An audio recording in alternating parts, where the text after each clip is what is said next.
So hello everyone, आप सभी का बहुत बहुत स्वागत है दिस सिलेक्शन पॉइंट पर। मैं हूं आनंद, आपका स्वागत करता हूं। सो आज हम लोग प्रैक्टिस सेट 9 करने वाले हैं। और जैसे कि आपको पता है कि 8 प्रैक्टिस सेट हम लोग कर चुके हैं पहले ही, तो अच्छा खासा आप लोग स्कोर कर रहे हैं और उम्मीद करेंगे कि आज के भी सेट में आप बढ़िया सा स्कोर करेंगे।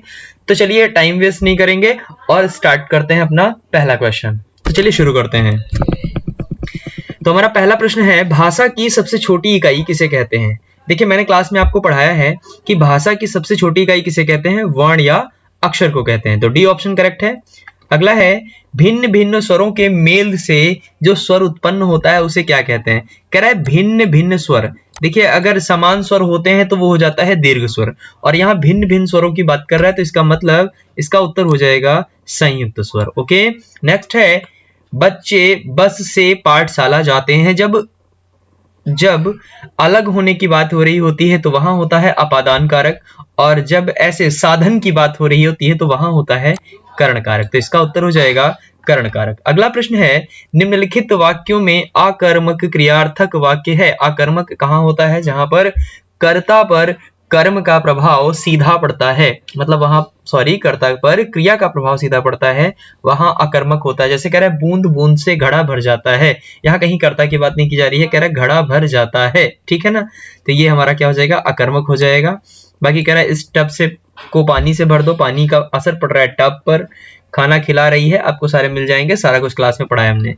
अगला है, कहु रावण रावण जग केते। पद में रावण शब्द का प्रयोग क्रमशः हुआ है। कहु रावण रावण जग केते, कह रहा है कि रावण कहूं मतलब वो वाला रावण जो वाकई में रावण था। कह रहा है रावण जग केते, जग में कितने सारे रावण हैं, किसे किसे रावण कहेंगे? तो पहला वाला जो रावण है वो व्यक्तिवाचक संज्ञा है, और दूसरा ये रावण मतलब जिनके अंदर रावण वाली क्वालिटी है, उनकी जाति का बोध करा रहा है। तो इसका सी ऑप्शन करेक्ट हो जाएगा। अगला है, राजनगर में आए। यहां पर थोड़ा सा अलग होना चाहिए था, राजनगर में आए मतलब कह रहा है कि राजनगर में आए एक बात कही जा रही है, तो इसका मतलब कह रहा है कि ये क्या प्रदर्शित कर रहा है। तो आप एक चीज समझिए, जैसे मैंने कहा राजनगर में आए, तो इसका मतलब क्या है? मैं सूचना दे रहा हूं किसी चीज की। तो यहाँ पर क्या हो जाएगा? संदेश सूचक वाक्य। ये कौन सा हो जाएगा? संदेश सूचक वाक्य। अगला है, निम्नलिखित में से कौन सा शब्द हरिणा का स्त्रीलिंग रूप है? मैंने आपको बताया था आकारांत अगर स्त्रीलिंग होता है तो उसमें क्या करते हैं? उसमें बड़ी ई लगाकर उसका स्त्रीलिंग बनाते हैं। तो क्या हो जाएगा? हरिणी हो जाएगा। ठीक है। अगला प्रश्न है हमारा, निम्नलिखित शब्दों में संबंध बहुव्रीहि सामासिक शब्द है। बहुव्रीहि क्या होता है? जब दो शब्द एक साथ मिलकर आते हैं, मतलब ऐसा समझिए जैसे दशानन, कह रहा है 10 हैं आनन जिसके, तो ये किसके बारे में बात कर रहा है? रावण के बारे में बात कर रहा है। तो ये कौन सा पद हो जाएगा? ये हो जाएगा हमारा बहुव्रीहि समास का उदाहरण। अगला है, संस्कृत के मूल शब्द जो हिंदी भाषा में प्रचलित है। संस्कृत के वो शब्द जो मूल भाषा में है और वर्तमान समय में हिंदी में प्रयोग किए जा रहे हैं, वो क्या कहलाते हैं? तो तत्सम, तत् मतलब समान और सम मतलब उसके, तो जो संस्कृत में है और जो संस्कृत के समान है वो तत्सम कहलाते हैं। क्या कहलाते हैं? तत्सम कहलाते हैं। Very good. अगला प्रश्न है हमारा, अनुकरणीय में लगा है प्रत्यय। तो अनुकरणीय में ईय प्रत्यय लगा हुआ है। आप देखेंगे अनुकरण और ईय तब बना है अनुकरणीय, तो यहाँ ईय प्रत्यय लगा हुआ है।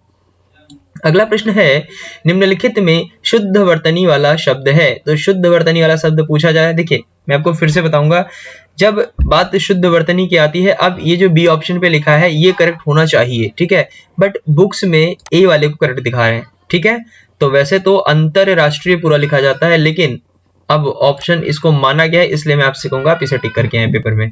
निम्नलिखित में वर्तनी की दृष्टि से कौन सा शब्द सही है? कह रहा है कि बताइए, ये 4 लिखे हुए हैं, इनमें से कौन सा सही है? द्वंद्व सही है, द्वंद्व सही है, दंड सही है, या द्वंद्व सही है? तो आपको पता होगा कि द्वंद्व होता है। क्या होता है? द्वंद्व होता है, द्वंद्व समास होता है। ठीक है ना? तो डी ऑप्शन करेक्ट है। प्रश्न नंबर 13, पॉकेट मार शब्द में समास है। कह रहा है पॉकेट मार जो है पॉकेट मारने वाला, ठीक है ना, पॉकेट मारने वाला, क्या उत्तर हो जाएगा? कर तत्पुरुष समास उत्तर हो जाएगा। कोप शब्द का पर्यायवाची, कोप मतलब क्या होता है? क्रोध होता है, अमर्ष हो जाएगा इसका। ठीक है, आंखें दिखाना मुहावरा किस अर्थ में प्रयुक्त होता है? लज्जित करना, स्वागत करना, सावधान करना, क्रोध से देखना। तो आंखें दिखाना क्या होता है? क्रोध से देखना। Very good. नेक्स्ट है, प्रधान अध्यापक की बातें सुनकर मैं शर्म के मारे चुप हो गया। शर्म के मारे जो चुप हो गया, रेखांकित वाक्यांश का भाव किस मुहावरे से व्यक्त होता है, ऐसा पूछ रहा है। तो शर्म के मारे चुप हो गया का मतलब क्या है? अपना सा मुंह लेकर रह गया, ठीक है ना। तो इसका क्या हो जाएगा? अपना सा मुंह लेकर रह गया, मतलब मैं किसी बात का जवाब ही नहीं दे पाया शर्म के मारे। निम्नलिखित में से कौन सा शब्द तद्भव है? तद्भव मतलब हिंदी में प्रयोग हो रहा है। तो देखिए, ऊपर लिखा है भ्रमर, नीचे लिखा है भवरा। भ्रमर का भवरा होता है, इसलिए भ्रमर चला जाएगा तत्सम और भवरा हो जाएगा तद्भव में, ठीक है, ये हो जाएगा। अगला है, तमस शब्द का समानार्थी शब्द दिए गए विकल्पों में से कौन सा है? तमस माने होता है अंधकार, इसलिए इसका उत्तर हो जाएगा ए ऑप्शन, ठीक है। अगला है, दिए गए विकल्पों में सही वाक्य का चयन कीजिए। तलवार एक उपयोगी फौलाद है। देखिए, जो हाथ में पकड़कर चलाई जाती चीजें हैं वो शस्त्र होती हैं, और जो फेंक कर मारी जाती हैं वो अस्त्र होती हैं। तो यहाँ क्या हो जाएगा? शस्त्र है। तलवार क्या है? एक उपयोगी शस्त्र है। अगला प्रश्न है, रहीमन पानी राखिए, बिन पानी सब सून, पानी गए न उबरे, मोती मानस चून। देखिए, ये प्रश्न पूछ रहा है उपयुक्त शब्द पहचानिए। शब्द शक्ति कौन सी है? शब्द शक्ति 3 होती हैं, ठीक है ना। कह रहा है उसमें से बताइए ये कौन सी है। लक्षणा, अविधा और व्यंजना होती हैं, माधुरी नहीं। तो लक्षणा, अविधा या व्यंजना, इनमें से कौन सी है? तो ध्यान रखेंगे, यहाँ लक्षणा है। अब ये एक अलग से पूरा टॉपिक है, तो कभी टाइम लगा तो ये पढ़ा देंगे आपको। फिलहाल यहाँ ये है, लेकिन मैं आपसे ये कह रहा हूँ कि आपको ये बताना है कि इस प्रश्न में रहीमन पानी राखिए में अलंकार कौन सा है, ये आप मुझे कमेंट सेक्शन में बताएंगे, ठीक है। अगला प्रश्न है, जिस मूल शब्द में विकार होने से क्रिया बनती है उसे क्या कहते हैं? देखिए, मूल शब्द में विकार होने से जब क्रिया बनती है तो उसे यौगिक धातु कहते हैं, ठीक है। क्या कहते हैं? यौगिक कहते हैं। और जो शब्द होता है ना, जो शब्द होता है, जो बनने के पहले शब्द होता है, वो धातु रूप होता है उसका, ठीक है। अगला है, निम्नलिखित वाक्य में किस लोकोक्ति का प्रयोग होगा? तीर्थों के पंडे पुजारी प्राय ऐसे यजमानों की खोज में रहते हैं जो हो कैसे? आंख के अंधे गांठ के पूरे, मान ना मान मैं तेरा मेहमान, गंगा गए गंगादास, जमुना गए जमुनादास, आप काज महाराज। ध्यान देंगे, आंख के अंधे और गांठ के पूरे का मतलब होता है कि जो देखें तो सब, मतलब देखें ऐसे केवल काम चलाने वाला, और गांठ के पूरे का मतलब होता है जो अच्छे से संपन्न हो हर चीज के लिए, ठीक है ना, मतलब जिनके पास पैसा वगैरह हो ताकि वो दे पाए वो सब, ठीक है। तो इसका उत्तर क्या हो जाएगा? आंख के अंधे गांठ के पूरे। अगला प्रश्न है, हिंदी की ध्वनि श कौन सी ध्वनि है? अगर आपको याद है तो बताइए कौन सी ध्वनि है? तालव्य है। 3 प्रकार के शाह होते हैं, जो गोल शाह होता है, जो पापर शाह बनता है वो हमारा मूर्धन्य होता है। गोल वाला जो शाह होता है जो आपके सामने लिखा हुआ है, ये तालव्य होता है। और जो आपका, जिसे आप सपेरा वाला शाह बोलते हैं, वो हमारा कौन सा होता है? दंत शाह होता है। अगर निम्नलिखित में से कौन वर्ण ओष्ठ्य नहीं है? तो आ क्या है? आ कंठ है, तो ये ओष्ठ नहीं हो सकता। हिंदी दिवस कब मनाया जाता है? 14 सितंबर को मनाया जाता है, ठीक है। हमें, अच्छा ठीक है, आप ये बताएंगे हिंदी दिवस शुरू कब से हुआ था, ठीक है। कमेंट सेक्शन में राइट करिए कि पहला हिंदी दिवस किस ईयर में मनाया था हमने, ठीक है। अगला प्रश्न है, हमेशा आनंद का अनुभव करना, इसका मतलब क्या है? तो इसका मतलब हो जाएगा, सदा दिवाली संत की 12 मास बसंत, ना सावन सूखा न बादों हरा, जहां चाह वहां रहा आप भले तुझे भला। तो इसका ऑप्शन हो जाएगा ए, सदा दिवाली संत की 12 मास बसंत। विद्या और आलय, देखिए यहाँ बड़ा की मात्रा छिपी हुई है और यहाँ भी बड़ा है, तो जब समान जाति के वर्ण मिलते हैं तो दीर्घ स्वर संधि होती है वहां पर, ठीक है। अगला है, सूर्योदय शब्द का संधि विच्छेद है। तो सूर्योदय शब्द का संधि विच्छेद पूछ रहा है, सूर्य और उदय जुड़कर बना हुआ है सूर्योदय। आप कमेंट सेक्शन में राइट करिए कि सूर्योदय में संधि कौन सी है। श्रृंगार रस का स्थायी भाव पूछ रहा है, श्रृंगार का होता है रति या प्रेम, बी ऑप्शन इज करेक्ट है। निस्दिन बरसत नैन हमारे, जब से श्याम सिधारे, कह रहा है कौन सा रस है? देखिए, कह रहे हैं हमारे जो नैन है वो बराबर बरस रहे हैं। यहाँ पर बात ये हो रही है कि जब से कृष्ण भगवान गए हुए हैं, ठीक है, तब से गोपियां रोए जा रही हैं। यहाँ पर उनके वापस आने की अभी बात बची हुई है, इसलिए यहाँ पर कौन सा श्रृंगार हो जाएगा? वियोग श्रृंगार। अगर ये भान हो जाए कि जिसके बारे में, जिसका इंतजार हम कर रहे हैं वो अब लौट कर नहीं आएगा, तो फिर वहां पर होता है करुण रस, ठीक है। तो यहाँ क्या हो जाएगा? वियोग श्रृंगार हो जाएगा, ठीक है। अगला है मेरे तो गिरधर गोपाल दूसरो ना कोई, जाके सिर मोर मुकुट मेरो पति सोई। पति रूप में मतलब नायक नायिका की बात हो रही है, तो यहाँ पर श्रृंगार रस हो जाएगा। अगला है छंद पढ़ते समय आने वाले विराम को क्या कहते हैं? जैसे आप दोहा पढ़े, चौपाई पढ़े, अगर बीच में जब आप रुकते हैं, जैसे आप कहते हैं मेरे तू गिरधर गोपाल दूसरो ना कोई, जो यहाँ पर हमने हल्का सा विराम लिया है, इसे क्या कहते हैं? इसे यति कहते हैं। क्या कहते हैं? यति कहते हैं। उपमेय पर उपमान का अभेद आरोप होने पर क्या होता है? जब उपमेय पर उपमान का पूरा पूरा आरोप कर दिया जाता है, मतलब चंद्र खिलौना, चंद्र जैसा खिलौना नहीं, चंद्र खिलौना। एक है ना मैं तो चंद्र खिलौना ले हूं, तो वहां पर क्या होता है कि चंद्र खिलौना का मतलब होता है श्री कृष्ण भगवान कह रहे होते हैं कि मुझे जो चाहिए खेलने के लिए वो केवल चंद्रमा ही चाहिए। तो ऐसे में क्या हो जाता है? रूपक अलंकार हो जाता है। कौन सा अलंकार हो जाता है? रूपक अलंकार होता है। बिनु पद चले सुने बिनु काना, कर बिनु कर्म करे विधि नाना। कह रहा है कि पैर नहीं है फिर भी चल सकता है, कान नहीं है फिर भी सुन सकता है, हाथ नहीं है फिर भी काम कर रहा है। देखिए ऐसा जहां कारक नहीं होता है और काम संपन्न हो रहा होता है, वहां विभावना अलंकार होता है। कौन सा अलंकार होता है? विभावना अलंकार। और जहां पर कारण मौजूद होता है फिर भी काम नहीं हो रहा होता है, ठीक है ना, जैसे कहते हैं पानी मतलब मीन प्यासी वाला एक उदाहरण है जो मैंने कल की क्लास में कराया था।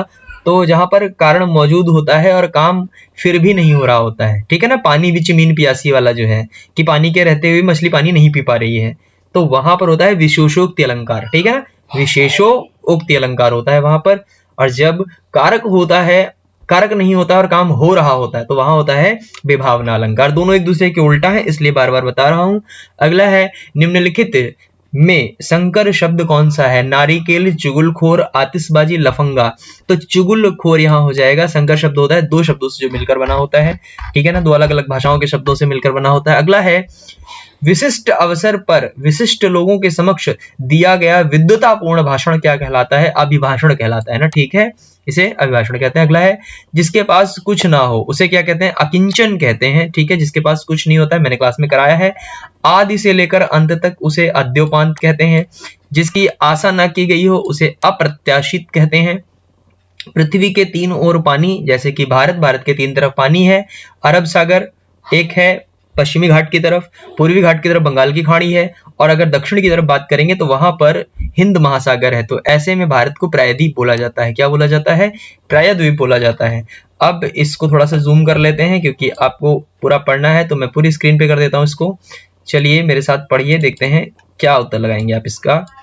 पहले पढ़ते हैं अच्छे से। हमारी हिंदी सजीव भाषा है, आरंभ से ही यह गतिमान रही है, इसी कारण इसने अरबी, फारसी आदि के संपर्क में आकर इनके तो शब्द ग्रहण किए हैं, अब अंग्रेजी के भी शब्द ग्रहण करती जा रही है। इसे दोष नहीं गुण ही समझना चाहिए, क्योंकि अपनी इसी ग्रहण शक्ति से हिंदी अपनी वृद्धि कर रही है, ह्रास नहीं। ज्यों ज्यों इसका प्रचार बढ़ेगा त्यों तो इसमें नए शब्दों का आगमन होता जाएगा। हमें तो केवल इस बात का ध्यान रखना है कि सम्मिश्रण के कारण हमारी हिंदी भाषा अपने स्वरूप को तो नष्ट नहीं कर रही है, कहीं अन्य भाषाओं के बेमेल शब्दों के मिश्रण से अपना रूप तो विकृत नहीं कर रही है। चलिए पढ़ते हैं। पहला प्रश्न क्या है? हिंदी में प्रचलित अंग्रेजी शब्द कहे जाएंगे। देखिए कह रहा है कि हिंदी में जो शब्द प्रयोग हो रहे हैं मतलब अंग्रेजी के जो शब्द हिंदी में प्रयोग हो रहे हैं वो क्या कहे जाएंगे? देखिए अंग्रेजी के जो प्रयोग है, अंग्रेजी हमारी भाषा नहीं है, विदेशी भाषा है, तो इसका मतलब क्या हो जाएगा कि वो शब्द क्या कहे जाएंगे? विदेशी कहे जाएंगे। एक सिंपल सी बात है, उन शब्दों को हम क्या कहेंगे? एक मिनट थोड़ा सा जूम आउट कर लेते हैं इसको। हाँ क्या कहेंगे उसको? हाँ जी विदेशी कहेंगे। क्या कहेंगे? विदेशी कहेंगे। अगला है ज्यों ज्यों हिंदी का प्रचार बढ़ेगा क्या होगा? नए शब्दों का आगमन होगा। अभी ऊपर पढ़कर आए हैं। ह्रास का शब्द होता है, ह्रास का शब्द होता है क्षति मतलब कमी। सजीव भाषा का अर्थ क्या है? सजीव भाषा का अर्थ होता है गतिमान भाषा। अभी ऊपर आप पढ़कर आए हैं, ठीक है ना, जो भाषा गतिमान होगी उसमें नए शब्द आएंगे। अगला है शब्द ग्रहण दोष क्यों नहीं है और गुण कैसे है? देखिए क्योंकि शब्द भंडार भाषा की समृद्धि का, जी हाँ बिल्कुल, अगर किसी भाषा में शब्दकोश बढ़ रहा है इसका मतलब है वो भाषा ठीक कर रही है काम। अगला है खड़ी बोली में सर्वप्रथम लोक कवि। ये 5 प्रश्न अंतिम ऐसे होते हैं जो आपको याद करने होते हैं, इनके फैक्चुअल आंसर होते हैं। अगर पता है तो पता है, नहीं पता है तो आप नहीं कर सकते। खड़ी बोली में सर्वप्रथम लोक कवि माने जाते हैं, मैथिली शरणगुप्त को माना जाता है। अगला प्रश्न है सबसे पहले आत्मकथा हिंदी में किसने लिखी थी? तो ये श्याम सुंदर दास हो जाएंगे। अगला है सूर्यकांत त्रिपाठी निराला को कैसा कवि माना जाता है? क्रांतिकारी कवि माना जाता है। प्रेमचंद्र शताब्दियों से पद दलित, अपमानित और अपेक्षित कृषकों की आवाज थे। कह रहा है ऐसे में यह कथन किसका है? यह कथन है संपूर्णानंद का। कवि बिहारी का जन्म कहाँ हुआ है? तो कवि बिहारी का जन्म ग्वालियर में हुआ है। सो आई होप कि आपने ये 50 क्वेश्चंस मेरे साथ फास्ट ट्रैक मोड में कंप्लीट किए होंगे और नेक्स्ट वीडियो में जल्दी मिलेंगे। तब तक के लिए अपना ध्यान रखिए। Take care, bye bye.